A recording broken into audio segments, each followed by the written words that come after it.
بزرگان محترم اور عزیز دوستوں اور میرے پیارے ویورز، ہماری فاروق اعظم رضی اللہ عنہ سیریز چل رہی ہے۔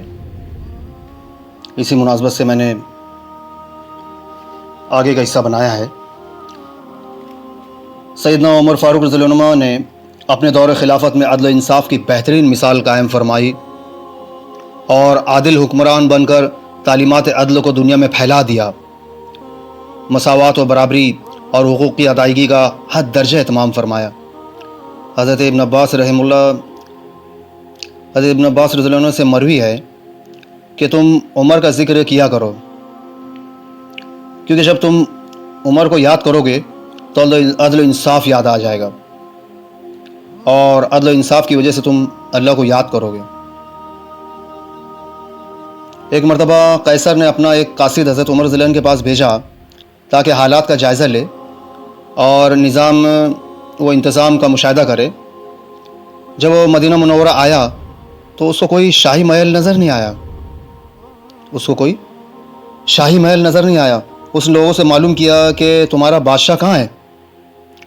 صحابہ کرام رضی اللہ عنہ نے کہا کہ ہمارا کوئی بادشاہ نہیں ہے، البتہ ہمارے امیر ہیں جو اس وقت مدینہ سے باہر گئے ہوئے ہیں۔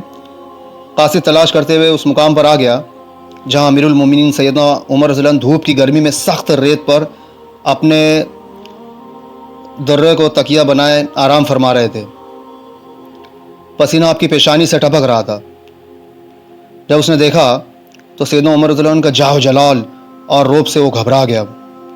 اس نے کہا، اے عمر، واقعی تو عادل حکمران ہے، اسی لیے تو آرام سے بغیر کسی پہرے اور حفاظتی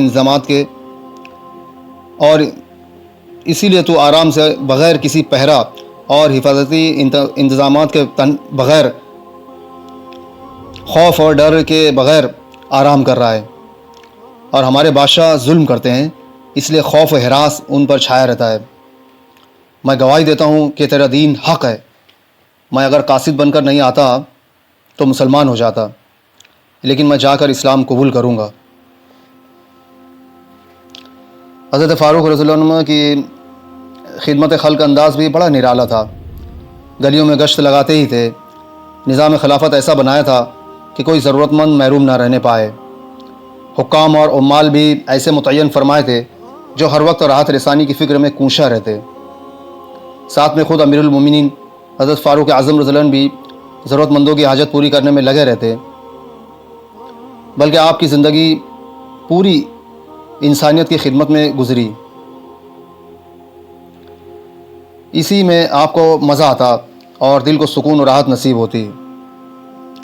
حضرت ابو طلحہ انصاری رضی اللہ عنہ فرماتے ہیں کہ ایک تاریک رات، اندھیری رات میں نے حضرت عمر رضی اللہ عنہ کو دیکھا کہ ایک گھر میں داخل ہو گئے، اس کے بعد دوسرے گھر میں داخل ہوئے۔ صبح میں نے اس مکان میں داخل ہو کر دیکھا کہ ایک نابینا بوڑھی بیٹھی ہے، اندھی بوڑھی بیٹھی ہے۔ میں نے اس بوڑھی سے پوچھا کہ وہ کون تھے،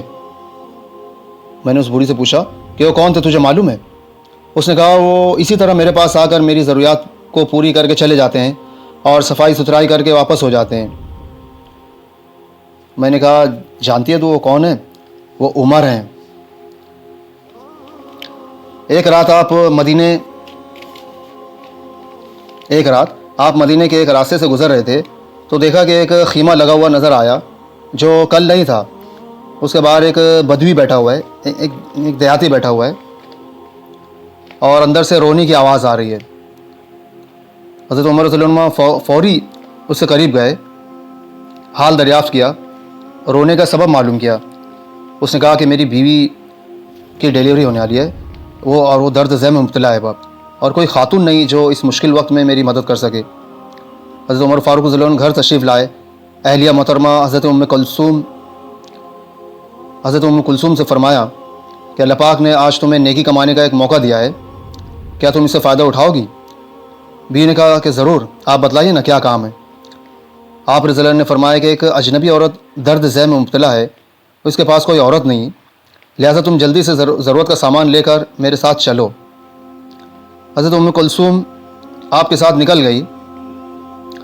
حضرت عمر نے ہانڈی خود اٹھا لی، خیمہ آتے وہ اندر چلے گئی۔ बाहर आपने आग जलाकर हांडी चढ़ा दी। कुछ देर बाद अंदर से आवाज़ आई कि अमीरुल मोमिनीन, अपने दोस्त को बेटे की खुशखबरी सुना दीजिए।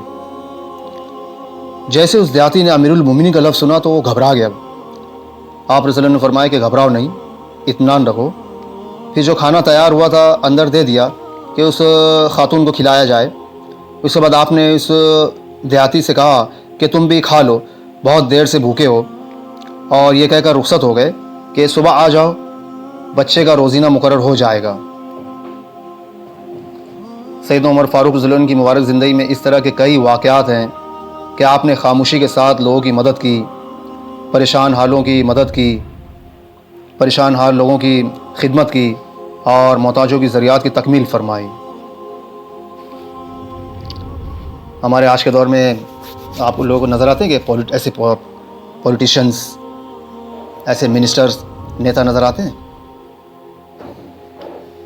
अल्लाह पाक ने आपको जो बुलंद मकाम और मर्तबा अता फरमाया था और आपकी हुक्मरानी के चर्चे तौल व अर्ज़ में फैल चुके थे, लेकिन उसके बावजूद भी तवाज़े व सादगी और ज़ुहद व तक़वा में गैर मामूली इजाफ़ा ही होता गया।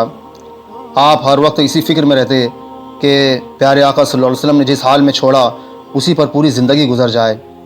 उम्दा खानों, बेहतरीन डाइट, बेहतरीन ग़िज़ाओं और असबाब तनुम, ऐश इशरत के असबाब से हमेशा गुरेज़ी किया करते थे।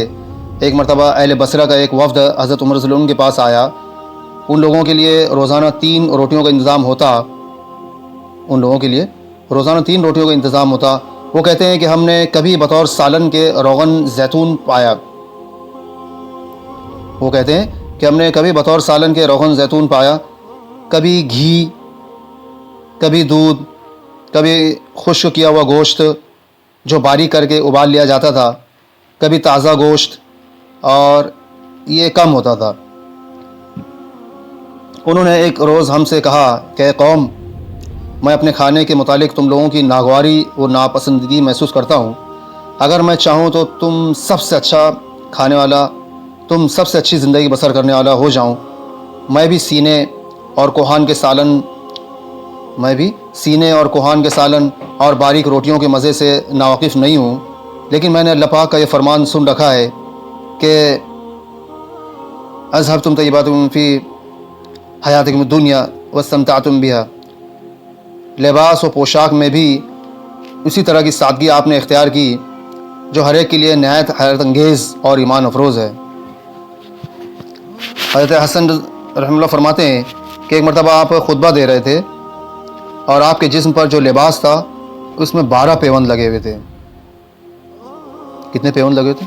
12 पेवंद लगे हुए थे।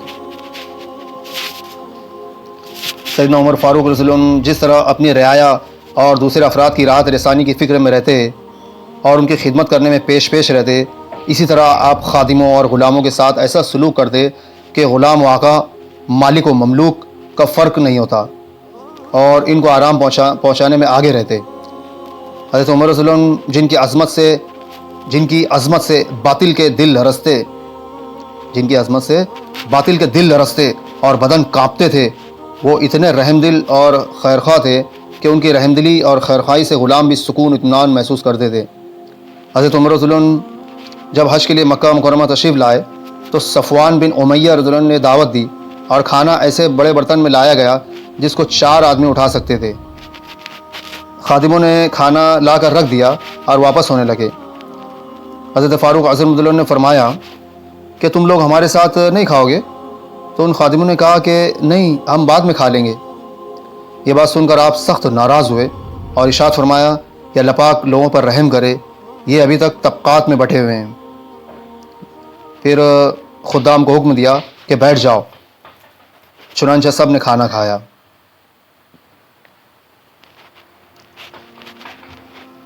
सैयदना आपने